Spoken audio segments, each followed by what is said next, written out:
Empire Earth, a series of games I've never played. I have the first game's jewel case, but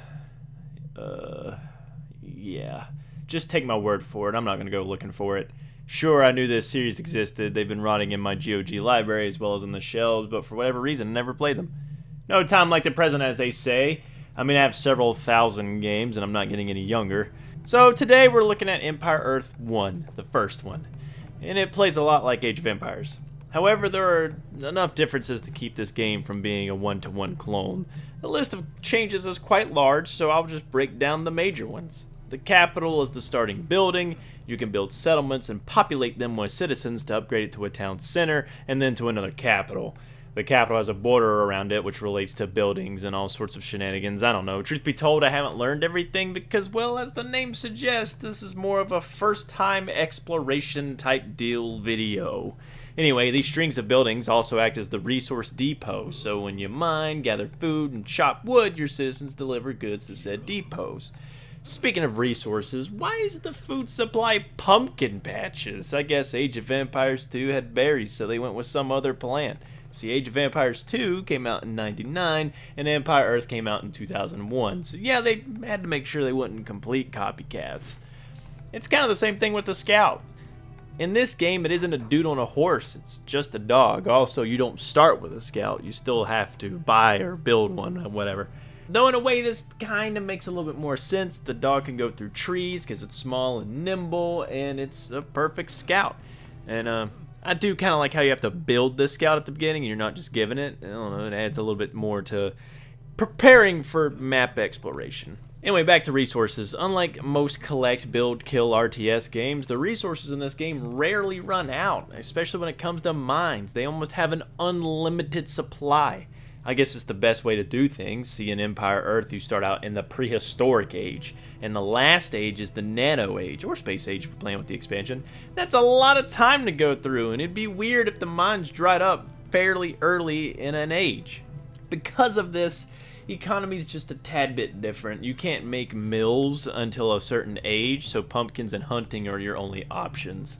The pumpkins are the only resource that dries up, so you gotta manage your food right. You gotta have a good stockpile before the ability to build mills comes. The resource cost to advance to a new age is pretty high compared to Age of Empires 2. Also, to trigger the option to advance to the next age, you just need to build like 2 buildings. Nothing specific, just build 2 buildings. And because of this, I struggled to learn a good economy strat. And this is because I played way too much Age of Empires 2 growing up and a little bit of Rise of Nations once in college. Honestly, I just use all the citizens to collect food, then build 2 buildings required to unlock the next epoch, age, or whatever.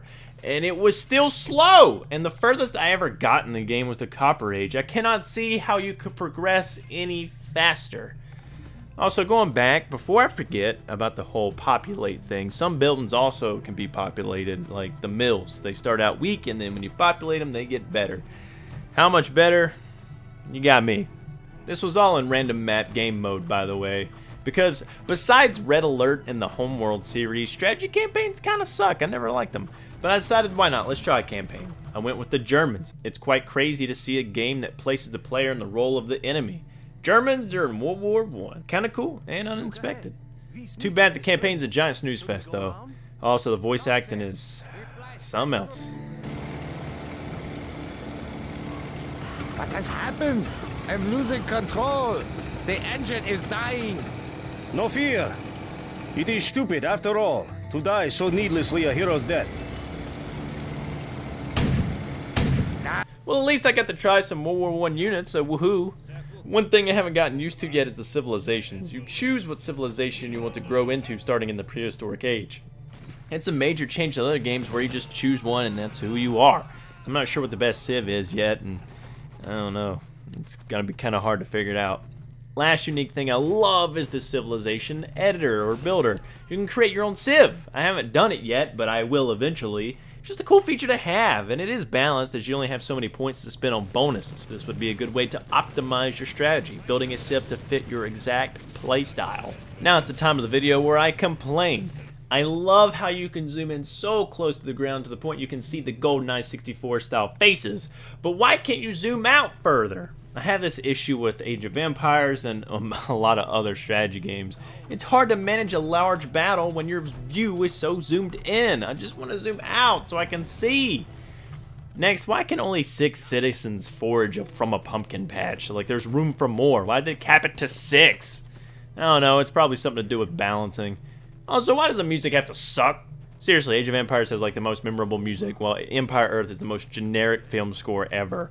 Also, in the main menu, the song takes a nosedive and it's just sounds of war.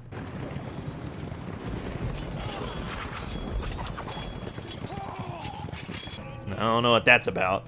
Each random map game I played ended in the Copper Age, so I'm not sure if the wide range of epochs is a good or bad thing. It's a good idea to feature all sorts of ages. Rise of Nations did it pretty well, but here the game ends fairly early for me. I think that's why Age of Empires is so focused on a particular era. You know, the first game you got like ancient Rome, second game you got like the Dark Ages, Feudal Age, and all that, and then the third game's the colonial period. Maybe on a larger map, this will last longer, and maybe with more AI to fight. I think 1v1 is kind of the problem, because even in Age of Empires, I don't really get to the last age that much when I play in 1v1.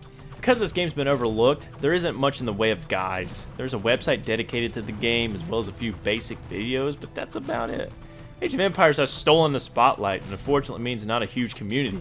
There's not like one channel like Spirit of the Law with Age of Empires where you can just learn everything about the game inside and out.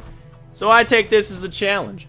I will be playing Empire Earth off camera. The goal will be to learn all about the game that I can using the little info found online and just by playing. Then I'll make a follow-up video about whatever I left out here, including good strategies that I developed. The game is fun, and I want to play more of it. I promise this is just not because Sierra's name on it. I swear. I genuinely enjoy it. And maybe one day I'll look at the second game and third game. But for now, let's just focus on conquering this beast. I'm Elijah Moon Blackwell with CD-ROM Fossil, and I hope you enjoyed this video and pick up this game on GOG. It's fairly cheap, and if you don't like that price tag, just put it on your wish list and wait for it to drop. Thank you so much for watching, and I'll see you in the next video of whatever that may be.